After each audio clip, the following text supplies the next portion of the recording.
ونصلي ونسلم على سيدنا ومولانا محمد رسوله النبي الكريم أما بعد فأعوذ بالله من الشيطان الرجيم بسم الله الرحمن الرحيم ليلة القدر خير من ألف شهر صدق الله العظيم قال الله تبارك وتعالى في شأن حبيبه صلى الله عليه وسلم إن الله وملائكته يصلون على النبي يا أيها الذين آمنوا صلوا عليه وسلموا تسليما اللهم صل على سيدنا مولانا محمد وعلى آله وصحبه وسلم. حمد و صلات کے بعد میر مجلس پیر طریقت رہبر شریعت حضرت صاحبزادہ پیر حبیب اللہ شاہ صاحب دامت برکاتہ القدسیہ، حضرت صاحبزادہ انور جنید شاہ صاحب دامت برکاتہ العالیہ، حضرات مشائخ اعظام، خلفائے کرام، علماء کرام، ارباب علم و دانش،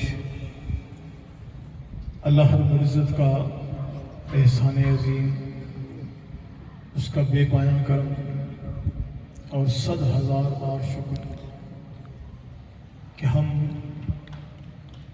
رمضان المبارک کی اس بابرکت رات میں اللہ کے ایک مقرب بندے کے قدموں میں بیٹھے ہیں. سبحان اللہ. حاضرین محترم، آج کی یہ مبارک شب رمضان المبارک کے آخری عشرے کی چوتھی پاک رات ہے. عنوان گفتگو کے طور پر سورہ قدر کی ایک آیت کریمہ کے چند کلمات تلاوت کرنے کا شرف حاصل کیا ہے. اللہ رب العزت نے ارشاد فرمایا لیلۃ القدر خیر من الف شہر. لیلۃ القدر 1000 مہینوں سے بہتر رات ہے.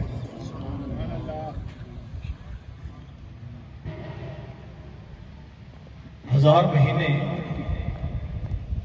یہ 83 برس اور 4 مہینے کا عرصہ ہوتا ہے، یعنی 83 سال 4 ماہ کی عبادت ایک طرف اور اس ایک رات کی عبادت ایک طرف.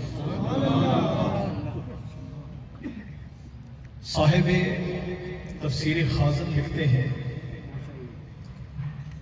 کہ اس رات کو شب قدر کیوں کہا جاتا ہے.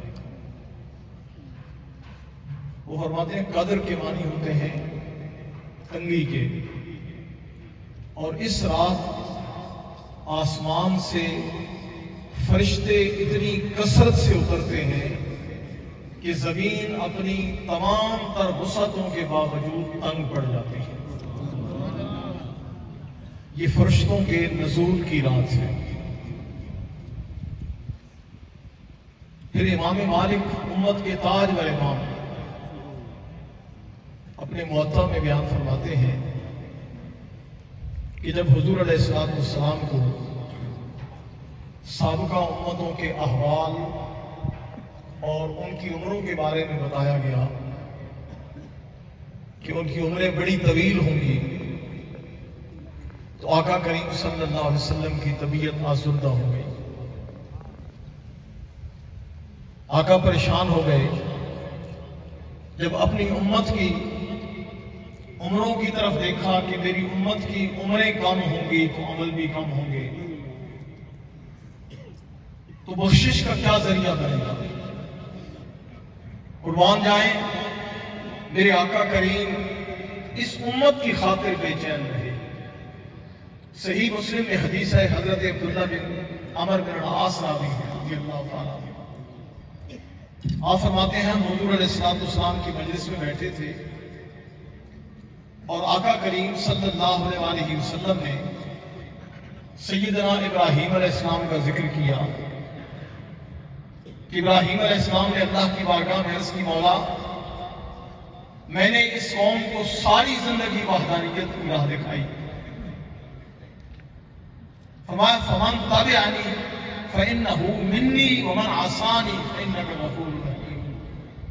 مولا انہیں ساری زندگی تیری راہ دکھاتا رہا، سو جس نے میری بات مانی وہ تو میرا ہے، ومن عصانی فإنک غفور رحیم، اور جو میرا نافرما ہو گیا، میرا سرکش ہو گیا، میرا باغی ہو گیا، تو بخشنے والا ہے۔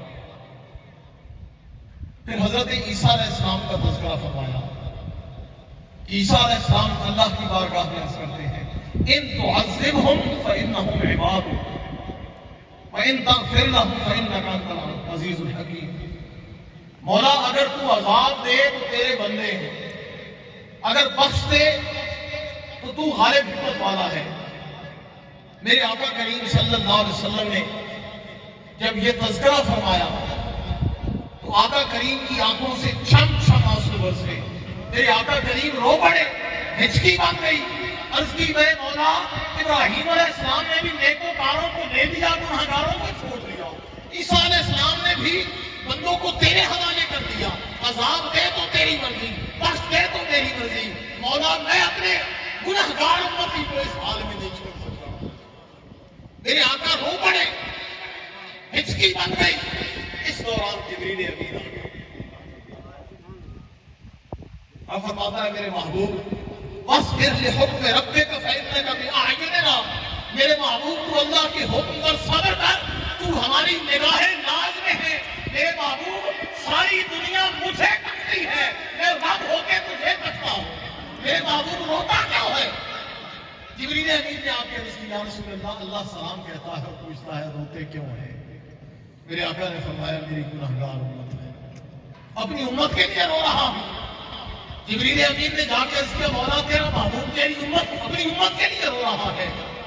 اللہ رب العزت نے حکم دیا، حدیث پاک الفاظ ہیں اذهب یا جبریل اذهب الى محمد، اے جبریل یہیں سے پلٹ کر میرے محبوب محمد کی بارگاہ میں جا، اذهب الى محمد فقل له، جا میرے محبوب محمد مصطفیٰ کے پاس اور اسے کہہ دے انا سنلقیک فی امتک ولا نسوء، محبوب روتا کیوں ہے؟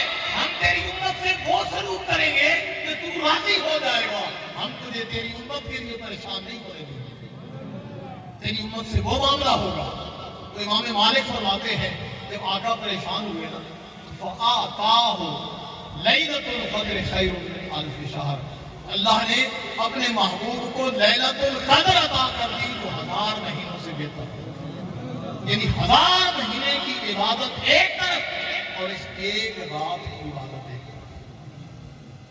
اور پھر حضور علیہ السلام نے ارشاد فرمایا اسے آخری عشرے کی، رمضان مبارک کے آخری عشرے کی تاک راتوں میں تلاش کرو۔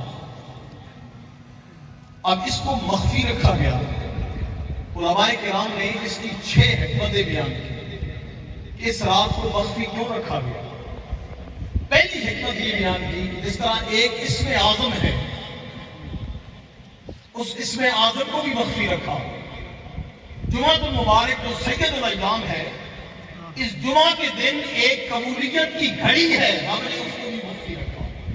اسی طرح لیلۃ القدر کو بھی مخفی رکھا تاکہ بندوں میں جستجو جاری رہے، بندے اسم اعظم کو پانے کی کوشش کرتے رہے، وہ جمعہ المبارک کی اس قبولیت کی گھڑی کو پانے کی کوشش کرتے رہے اور لیلۃ القدر کو پانے کی کوشش کرتے۔ دوسری حکمت یہ بیان فرمائی کہ اگر اس رات کی تعین کر دی جاتی تو پھر عمل کا راستہ رک جاتا، لوگ کسی ایک رات پر اکتفا کرتے اور عمل کو چھوڑ بیٹھتے۔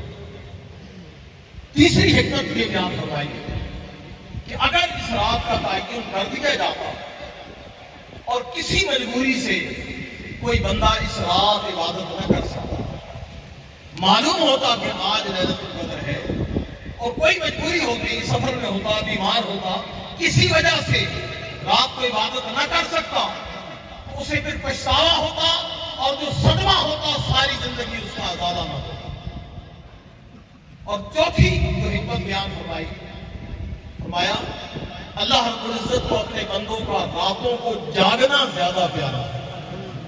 اللہ کے بندے ہمیشہ راتوں کو جاگتے ہیں اور یہ جو اعلیٰ درجے پاتے ہیں یہ سو کر نہیں پاتے، جب دنیا والے سو جاتے ہیں ان کے مسلوں پر بیٹھ کر اللہ کو یاد کرتے ہیں، ان کی پلکوں پر آنسوؤں کے چراغ جلتے ہیں، ساری رات رو رو کر اپنے رب کو یادتے ہیں۔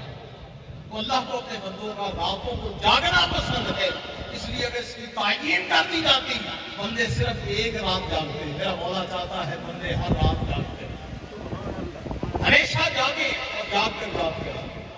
اور پانچویں حکمت بیان کی، فرمایا اللہ نے اپنے بندوں پر شفقت کی ہے، وہ بڑا کریم ہے۔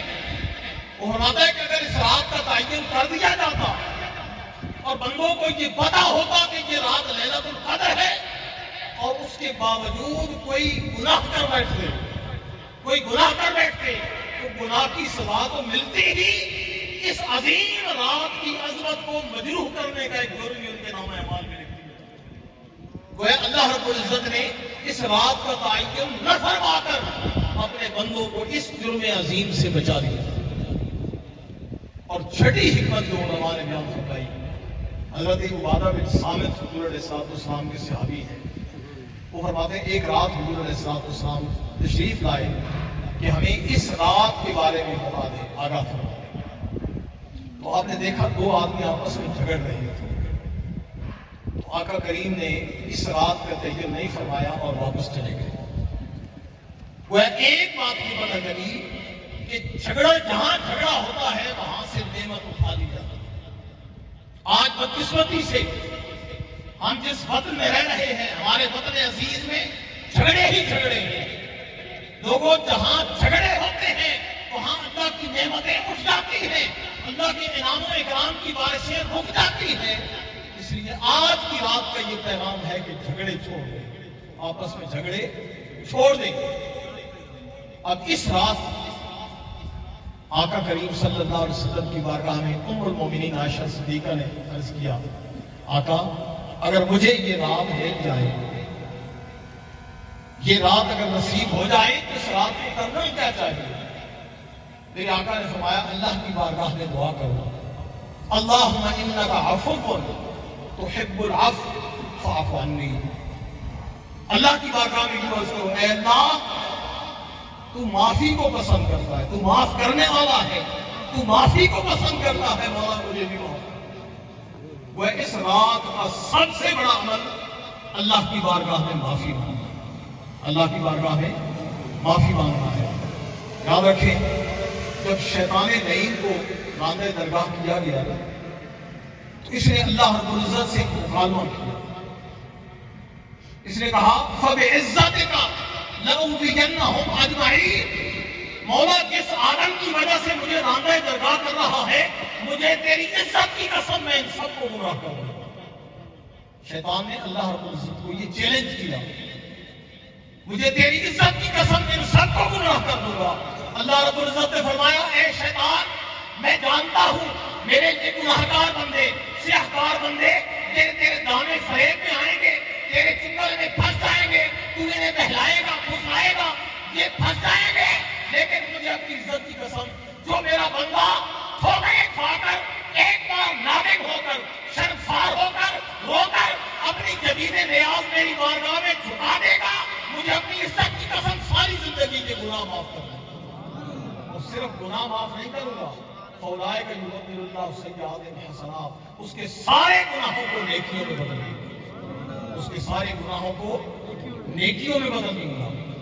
تو یہ رات توبہ کی رات ہے، اور مجھے یہ بات کہنے میں کوئی تعمل نہیں، میں سمجھتا ہوں اس دھرتی پر حضور قبلہ عالم خواجہ زندہ پیر رحمۃ اللہ علیہ کا احسان ہے، اور ہم سب پر یہ احسان ہے کہ حضور زندہ پیر کی زندہ کرامت ہے کہ آپ نے ہمیں یہ ماحول دیا، ہمیں توبہ کا یہ مرکز عطا کیا، ہم جو دور دراز سے آ کر اللہ کی بارگاہ میں توبہ کرتے ہیں۔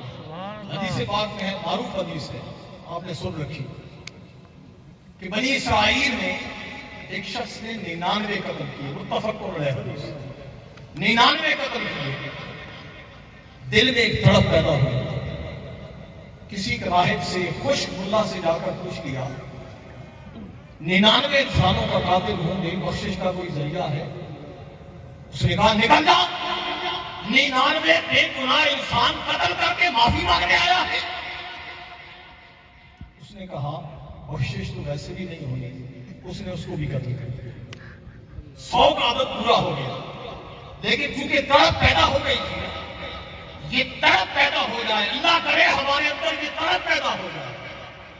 علامہ کہتے ہیں بائے ناکامی متائے کارواں جاتا رہا، کارواں کے دل سے یہ افسوس زیاں جاتا رہا۔ قافلے کے لٹنے کا افسوس نہیں ہے، قافلے لٹتے ہیں، شہر برباد ہوتے ہیں، پھر بن جاتے ہیں۔ افسوس اس بات کا ہے کہ ہمیں اپنے لٹنے کا افسوس بھی نہیں ہے، ہمیں اپنے لٹ جانے کا احساس بھی نہیں ہے۔ بندے کے اندر جب احساس پیدا ہو جائے، وہ تڑپ پیدا ہو گئی، کسی فقیر درویش کے پاس چلا گیا، کہنے لگا حضرت 100 انسانوں کا قاتل ہوں، میری بخشش کی کوئی صورت ہے؟ اللہ والے چونکہ وسیع القلب ہوتے ہیں، وسیع الظرف ہوتے ہیں، وہ بندوں کو توڑتے نہیں جوڑتے ہیں۔